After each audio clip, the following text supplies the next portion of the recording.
ಇಂದಿನ ಅತಿಥಿ ಪೇಜಾವರ ಮಠಾಧೀಶ ವಿಶ್ವೇಶ ತೀರ್ಥ ಶ್ರೀಪಾದಂಗಳವರು. ಶ್ರೀಪಾದಂಗಳ ಕಾರ್ಯಕ್ರಮಕ್ಕೆ ಸ್ವಾಗತ.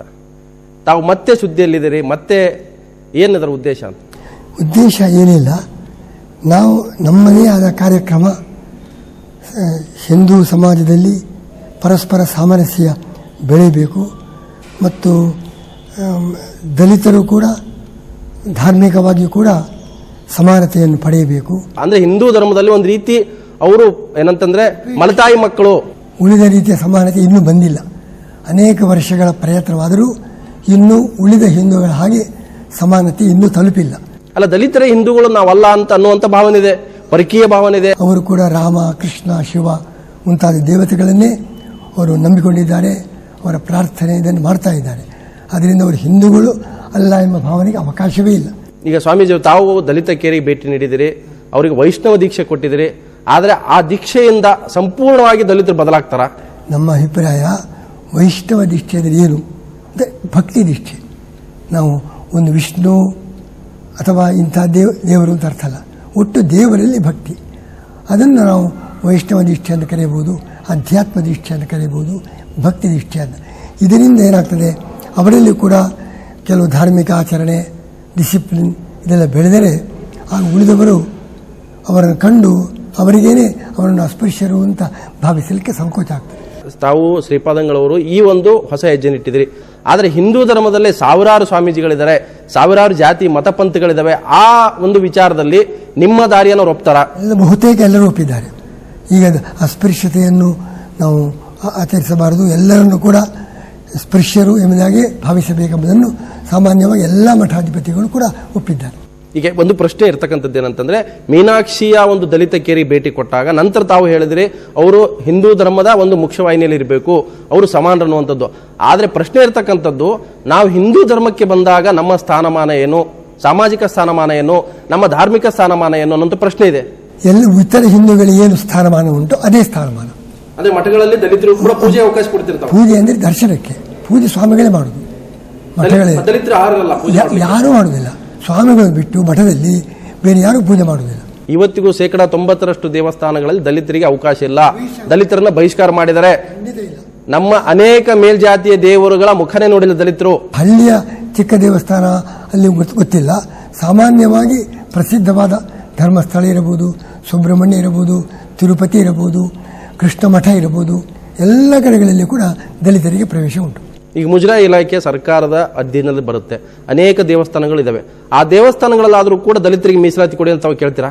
ಉಂಟು, ಪ್ರವೇಶ ಉಂಟು ಅಲ್ಲಿ ಕೂಡ. ಅಲ್ಲ, ಅದಕ್ಕೆ ಬೇಕಾದಂತ ಉಪಾಧ್ಯಾಯನ, ಅದಕ್ಕೆ ಸಂಬಂಧಪಟ್ಟ ವೇದಗಳಿರ್ಬೋದು, ಮಂತ್ರಗಳಿರ್ಬೋದು, ಜಪತಪ ಅದನ್ನು ಕಲಿಸ್ಕೊಡ್ಬೇಕಲ್ಲ. ಅದಕ್ಕೆ ನಾನು ಏರ್ಪಾಡು ಮಾಡ್ತಾ ಇದ್ದೇನೆ, ಇತ್ತೀಗ ಅದು ತೀರ್ಮಾನ ಮಾಡಿದ್ದೇನೆ. ಈ ಚಾತುರ್ಮಾಸಿ ಮುಗಿದ ನಂತರ ನಾನು ಬೇರೆ ಬೇರೆ ಜಿಲ್ಲೆಗಳಲ್ಲಿ ನಾನು ಪಾದಯಾತ್ರೆ, ಧಾರ್ಮಿಕ ಅಭಿಯಾನ ಮಾಡ್ತೇನೆ. ಮಾಡಿ ಒಂದೊಂದು ದೇವಸ್ಥಾನಗಳಲ್ಲಿ ಎಲ್ಲರಿಗೂ ಕೂಡ ಸಾಮೂಹಿಕ ಪ್ರಾರ್ಥನೆ ಮಾಡುವ ಕ್ರಮ, ದೈನಂದಿನ ಧರ್ಮಾಚರಣೆ, ಅದರ ಕ್ರಮ, ಅದರ ಶಿಕ್ಷಣವನ್ನು ಮೊದಲು ನಮ್ಮ ಕರಾವಳಿ, ಉಡುಪಿ, ಮಂಗಳೂರು ಆ ಕಡೆಯಲ್ಲಿ ಅಂಥ ದೇವಸ್ಥಾನಗಳಲ್ಲಿ ಎಲ್ಲ ಹಿಂದೂಗಳಿಗೆ, ದಲಿತರು ಮಾತ್ರವಲ್ಲ ಸಕಲ ಹಿಂದೂಗಳಿಗೂ ಕೂಡ ಇವತ್ತು ಕ್ರಿಶ್ಚಿಯನ್ರಲ್ಲಿ, ಮುಸಲ್ಮಾನರಲ್ಲಿ ಪ್ರಾರ್ಥನೆ ಕ್ರಮ ಇದೆ. ನಮ್ಮ ಹಿಂದೂಗಳಲ್ಲಿ ಎಲ್ಲರಿಗೂ ಅದು ಅನ್ವಯವಾಗಿಲ್ಲ, ಮಾಡ್ತಾ ಇಲ್ಲ. ಯಾಕೆಂದ್ರೆ 36 ಕೋಟಿ ದೇವತೆಗಳಿದ್ದಾರೆ, ಲಕ್ಷಾಂತರ ದೇವಸ್ಥಾನಗಳಿದ್ದಾವೆ. ಹಾಗಾಗಿ ದಲಿತರು ಯಾವ ದೇವರನ್ನ ಪೂಜೆ ಮಾಡಬೇಕನ್ನೋದ್ರ ಬಗ್ಗೆ ದೊಡ್ಡ ಪ್ರಶ್ನೆ ಬರುವುದೇ ಇಲ್ಲ. ಅವರಿಗೆ ಇಷ್ಟವಾದ ದೇವರನ್ನು ಪೂಜೆ ಮಾಡಬಹುದು, ಅದು ಪ್ರಶ್ನೆಯೇ ಇಲ್ಲ. ಅಂದ್ರೆ ಶ್ರೀಕೃಷ್ಣ, ರಾಮ ದಲಿತರಿಂದ ದೂರ ಆಗೋದಿಲ್ಲ. ಕೃಷ್ಣ, ರಾಮ, ಶಿವ ಎಲ್ಲರನ್ನೂ ಪೂಜೆ ಮಾಡಬಹುದು. ಕಾಲಾನುಕಾಲದಿಂದ ಶತಮಾನಗಳಿಂದಲೂ ಕೂಡ ದಲಿತರು ದೇವರುಗಳೇ ಬೇರೆ ಇದ್ದಾರೆ. ಬರೀ ದಲಿತರಿಗೆ ಮಾತ್ರವಲ್ಲ, ಬೇರೆ ಬೇರೆ ಜಾತಿಯವರಿಗೂ ಅನೇಕ ದೇವತೆಗಳಿದ್ದಾರೆ. ಆ ದೇವತೆಗಳು ಇದ್ದರೂ ಕೂಡ ಎಲ್ಲರೂ ಕೂಡ ರಾಮ, ಕೃಷ್ಣ, ಶಿವ, ದುರ್ಗೆ ಇವರನ್ನು ಪೂಜಿಸ್ತಾರೆ. ಬೇರೆ ದೇವತೆಗಳಿದ್ದಾರೆ. ನಮ್ಮ ದಕ್ಷಿಣ ಕನ್ನಡ ಜಿಲ್ಲೆಯಲ್ಲೂ ಕೂಡ ನಾಗ ದೇವತೆ ಇದೆ, ಅನೇಕ ಭೂತಗಳನ್ನು ಕೂಡ ದೇವಸ್ಥಾನ ಅಂತ ನಂಬಿಕೊಂಡು ಪೂಜಿಸ್ತಾರೆ. ವಾಸ್ತವವಾಗಿರ್ತಕ್ಕಂಥದ್ದು ದಲಿತರು ಅಸಮಾನತೆಯ ಒಂದು ಬೇಗುದಿಲೆ ಏನಿದ್ದಾರೆ ಅವರನ್ನು ಒಂದು ರೀತಿ ಸಮಾನತೆ ತರುವಂಥದ್ದು. ಅಂದ್ರೆ ಕೇವಲ ಆ ದೀಕ್ಷೆಯಿಂದ ಅವರಿಗೆ ನ್ಯಾಯ ಸಿಗುತ್ತಾ ಅಂತ? ಧಾರ್ಮಿಕ ದೀಕ್ಷೆಯಿಂದ ಅಸ್ಪೃಶ್ಯತೆ ಪರಿಹಾರಕ್ಕೆ ಅನುಕೂಲ ಆಗ್ತದೆ. ನೀವು ವೈಷ್ಣವ ದೀಕ್ಷೆ ಕೊಡ್ತಾ ಇದ್ರಿ, ಆದರೆ ಅದೇ ದಲಿತರಿಗೆ ಒಂದು ಮೇಲ್ಜಾತಿಯ ಯುವತಿಯನ್ನು ಮದುವೆ ಮಾಡೋಕೆ ಸಾಧ್ಯ ಇದೆ, ಆ ಕ್ರಾಂತಿಕಾರಕ ನಿರ್ಧಾರ ತೆಗೆದುಕೊಳ್ಳೋಕೆ ಸಾಧ್ಯ ಇದೆ. ಒಬ್ಬ ಲಿಂಗಾಯತ ಹುಡುಗಿನ, ಒಬ್ಬ ಒಕ್ಕಲಿಗ ಹುಡುಗಿನ, ಒಬ್ಬ ಬ್ರಾಹ್ಮಣ ಯುವತಿನ ಅಥವಾ ಯುವಕನ ಮದುವೆ ಮಾಡಕ್ಕೆ ಸಾಧ್ಯನಾ? ಇದೇ ಅದರ ಬಗ್ಗೆ ಕೈ ಹಾಕುವುದಿಲ್ಲ. ವಿವಾಹ ಅವರವರ ಇಚ್ಛೆ. ನಾನು ಅದರಲ್ಲೆಲ್ಲ ಕೈ ಹಾಕೋದಿಲ್ಲ. ನಾನು ಹೇಳೋದು, ಈಗ ವಿದೇಶಿಯರಿದ್ದಾರೆ, ಅವರಿಗೆ ಹರೇ ರಾಮ ಹರೇ ಕೃಷ್ಣ ಅಂತ ಭಜನೆ ಮಾಡ್ತಾರೆ. ಅವರಿಗೆ ಎಂಥ ಸ್ಥಾನ ಕೊಟ್ಟಿದ್ದಾರೆ. ಆ ರಾಮಕೃಷ್ಣ ಭಜನೆ ಮಾಡಿ ಅವರು ಒಳ್ಳೆ ರೀತಿಯಿಂದ ಗೋಪಿ ಚಂದನ ಧರಿಸಿಕೊಂಡು ಭಜನೆ ಮಾಡ್ತಾರೆ. ಅವರನ್ನೆಲ್ಲರೂ ಕೂಡ ಒಳ್ಳೆಯ ರೀತಿಯಿಂದ ಅವರು ಅಸ್ಪೃಶ್ಯರು ಅಂತ ಪರಿಗಣಿಸ್ತಾರ? ಅವರು ವಿದೇಶಿಯರು, ಮ್ಲೇಚ್ಛರು, ಅದೇ ಅವರನ್ನು ಅಸ್ಪೃಶ್ಯರು ಅಂತ ಪರಿಗಣಿಸುವುದಿಲ್ಲ. ಅದೇ ರೀತಿ ನಮ್ಮ ದಲಿತರು ಕೂಡ, ಅವರು ಕೂಡ ಭಜನೆ ಇದೆಲ್ಲ ಮಾಡಿಕೊಂಡು ಒಂದು ಇದ್ದರೆ ಆವಾಗ ಅವರನ್ನು ಅಸ್ಪೃಶ್ಯರು ಅಂತ ಪರಿಗಣಿಸಲಿಕ್ಕೆ ಉಳಿದವರಿಗೆ ಸಂಕೋಚ ಆಗ್ತದೆ. ದಲಿತರು ಕೂಡ ಅಷ್ಟ ಮಟ್ಟದ ಭಕ್ತರಾಗಬಹುದು, ಶಿಷ್ಯರಾಗಬಹುದು. ಶಿಷ್ಯರಾಗಬಹುದು, ಅಷ್ಟ ಎಲ್ಲ ಯಾವ ಮಠಕ್ಕೂ ಶಿಷ್ಯರಾಗಬಹುದು. ಒಕ್ಕಲಿಗ ಮಠಾಧೀಶರಿದ್ದಾರೆ, ವೀರಶೈವ ಮಠಾಧೀಶರಿದ್ದಾರೆ, ಅವ್ರು ಯಾರು ಕೂಡ ನಿಮ್ಮ ಜೊತೆ ಬರ್ತಾರ? ಅದು ಪ್ರಶ್ನೆ. ನಾನು ಅದಕ್ಕೆ ಅವನು ಕರೆದಿಲ್ಲ. ನಾನು ಹೋಗುವಾಗ ನಾನು ಹೋಗ್ತಾ ಇದ್ದೇನೆ. ತಾವೊಂದು ಮಾತನ್ನು ಹೇಳಿದ್ರೆ, ನಾ ಎಲ್ಲ ಸ್ವಾಮೀಜಿಗಳೊಂದು ಸಭೆಯನ್ನು ಕರೀತಿದ್ದೀನಿ, ಈ ಅನಿಷ್ಟವನ್ನು ಹೋಗಲಾಡಿಸ್ಲಿಕ್ಕೆ, ಈ ಅನಿಷ್ಟದ ವಿರುದ್ಧ ನಾವು ಹೋರಾಟ ಮಾಡಬೇಕಾಗುತ್ತೆ. ಸಭೆ ಕರೆಯುವ ಪ್ರಶ್ನೆಯೇ ಇಲ್ಲ. ಎಲ್ಲ ಸಭೆಗಳಲ್ಲಿ ನಮ್ಮ ಮೊದಲು ಉಡುಪಿಯಲ್ಲಿ ವಿಶ್ವ ಹಿಂದೂ ಪರಿಷತ್ತಿನ ಒಂದು ಸಮಾವೇಶವನ್ನು ನಾವು ನಡೆಸಿದೆವು. ನಮ್ಮ 2ನೇ ಪರ್ಯಾಯ ಕಾಲದಲ್ಲಿ 68ರಲ್ಲಿ. ಆಗಲೇ ಎಲ್ಲ ಮಠಾಧಿಪತಿಗಳಿದ್ದು ನಿರ್ಣಯ ಆಗಿದೆ, ಅಸ್ಪೃಶ್ಯತೆಯನ್ನು ಅವಕಾಶ ಇಲ್ಲ, ಎಲ್ಲರನ್ನು ಸಮಾನವಾಗಿ ನೋಡಬೇಕು ಅಂತ ಆಗಲೇ ನಿರ್ಣಯ ಆಗಿದೆ. ಈ ದಲಿತರು ಏನಿದ್ದಾರೆ, ಪ್ರಜ್ಞಾವಂತರು ಮತಾಂತರ ಆಗ್ತಾ ಇದ್ದಾರೆ, ಬೌದ್ಧ ಧರ್ಮಕ್ಕೆ ಹೋಗ್ತಾ ಇದ್ದಾರೆ, ಕ್ರಿಶ್ಚಿಯನ್ ಧರ್ಮಕ್ಕೆ ಹೋಗ್ತಾ ಇದ್ದಾರೆ. ಅದನ್ನು ತಪ್ಪಿಸ್ಲಿಕ್ಕೆ ಅಂದ್ರೆ ಹಿಂದೂ ಮುಖ್ಯವಾಹಿನಿಗೆ ತರುವಂಥದ್ದು, ಅಂದ್ರೆ ಮತ್ತೆ ಅವರು ಯಥಾ ಪ್ರಕಾರ ಗುಲಾಮರಾಗಿ ಉಳಿಸ್ಕೊಳ್ಳುವಂತ ಪ್ರಯತ್ನ ಅನ್ನುವಂಥ ಚರ್ಚೆ ಇದೆ.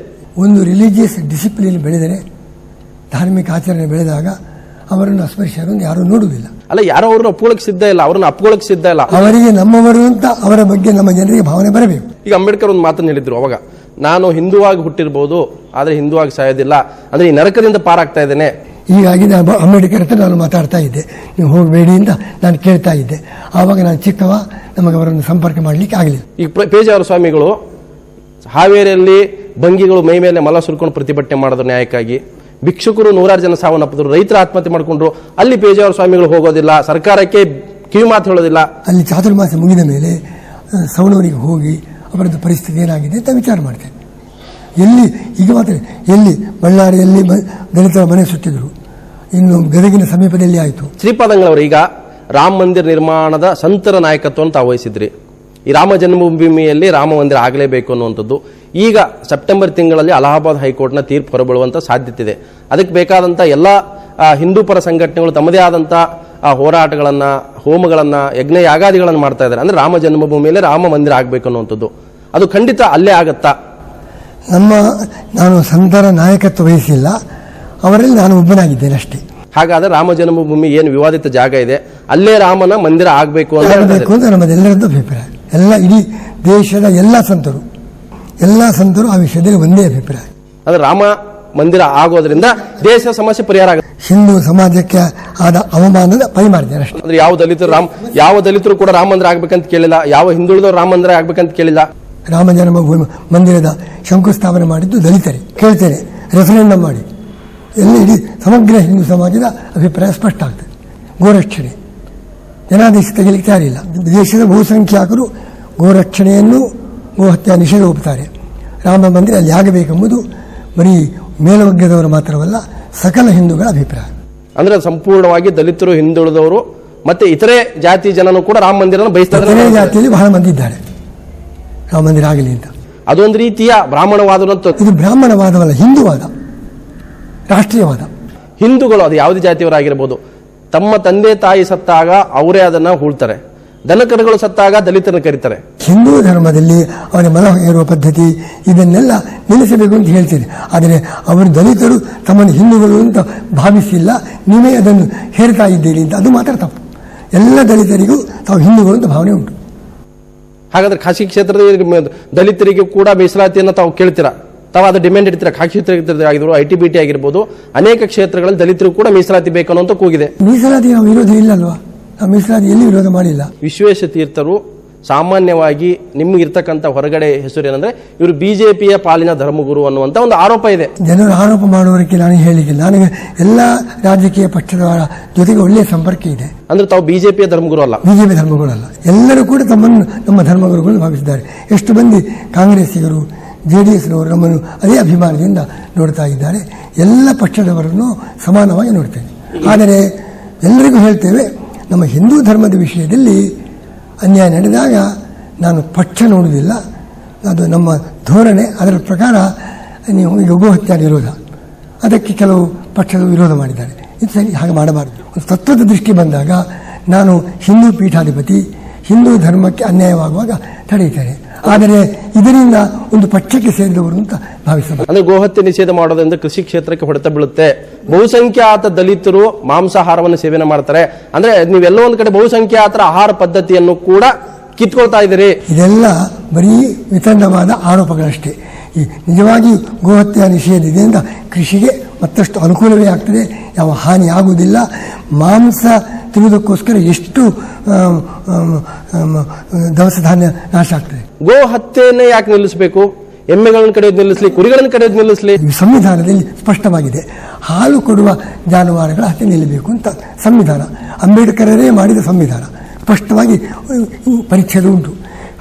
ಹಾಲು ಕೊಡುವ ಗೋವಂಶ, ಅದರಂತೆ ಹಾಲು ಕೊಡುವ ಪ್ರಾಣಿಗಳು, ಎಮ್ಮೆ ಮತ್ತು ಗೋವು, ಹಾಲು ಕೊಡುವ ಪ್ರಾಣಿಗಳ ಹತ್ಯೆ ನಿಷೇಧ ಮಾಡಬೇಕು ಅಂತ ಸಂವಿಧಾನ ಉಂಟು.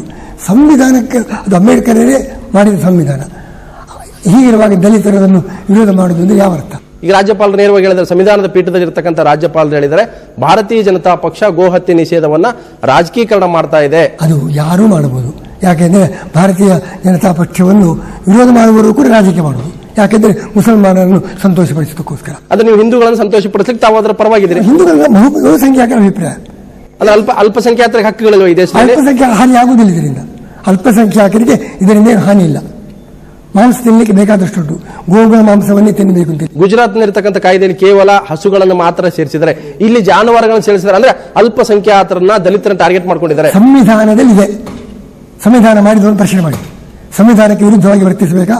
ಸಂವಿಧಾನದಲ್ಲಿ ಸ್ಪಷ್ಟವಾಗಿದೆ. ಅಂದ್ರೆ ಭಾರತೀಯ ಜನತಾ ಪಕ್ಷ ಸಂವಿಧಾನದ ಪ್ರಕಾರ ಕೆಲಸ ಮಾಡ್ತಾ ಇದೆ. ಹೌದು, ಸಂವಿಧಾನಕ್ಕೆ ಅನುಗುಣವಾಗಿ ಮಾಡಿದೆ. ಸಂವಿಧಾನ ವಿರುದ್ಧವಾಗಿ ಕೆಲಸ ಮಾಡ್ತಾ ಇದೆ ಅನ್ನೋ ಒಂದು ಆರೋಪ ಇದೆ. ಮೊದಲು ಸಂವಿಧಾನ ಅಧ್ಯಯನ ಮಾಡಿ, ಸಂವಿಧಾನ ಏನು ಉಂಟು ವಾಕ್ಯ ನೋಡಿ. ಈ ರಾಷ್ಟ್ರಪತಿ ಅದನ್ನ ಈಗ ಹಾಗೆ ಇಟ್ಕೊಂಡಿದ್ದಾರೆ. ರಾಷ್ಟ್ರಪತಿ ಅದು ಅಂಕಿತ ಹಾಕದೆ ಹೋದ್ರೆ ರಾಜಕೀಯ ಮಾಡುವುದು ಅಂತ ಒಂದು ಪಕ್ಷದ ಮೇಲೆ ಆರೋಪ ಮಾಡಿ ಎಲ್ಲಾ ಪಕ್ಷದವರು ರಾಜಕೀಯ ಮಾಡುವುದು. ನಾನು ಮಾತ್ರ ರಾಜಕೀಯ ಮಾಡ್ತಾ ಇಲ್ಲ, ಎಲ್ಲರೂ ಮಾಡ್ತಾರೆ, ನಾನು ಮಾತ್ರ ಮಾಡುವುದಿಲ್ಲ. ನಮಗೆ ರಾಜಕೀಯ ಇಲ್ಲ. ನಾವು ಮಠಾಧಿಪತಿಗಳು, ನಮಗೆ ದೇಶ, ಧರ್ಮ, ಸಂಸ್ಕೃತಿ ಇಷ್ಟೇ ಮುಖ್ಯ. ನಾವು ಯಾವುದೇ ರಾಜಕೀಯ ಮಾಡುವುದಿಲ್ಲ, ನಾವೇನು ಚುನಾವಣೆಗೆ ನಿಲ್ಲುವುದಿಲ್ಲ. ಆದರೆ ರಾಜಕೀಯ ಒಂದು ಪಕ್ಷದವರು ಮಾತ್ರ ಅಲ್ಲ, ಬಿಜೆಪಿಯವರು ರಾಜಕೀಯ ಮಾಡುವುದನ್ನು ಆರೋಪ ಮಾಡುವವರು ಅವರು ಕೂಡ ರಾಜಕೀಯ ಮಾಡ್ತಾರೆ.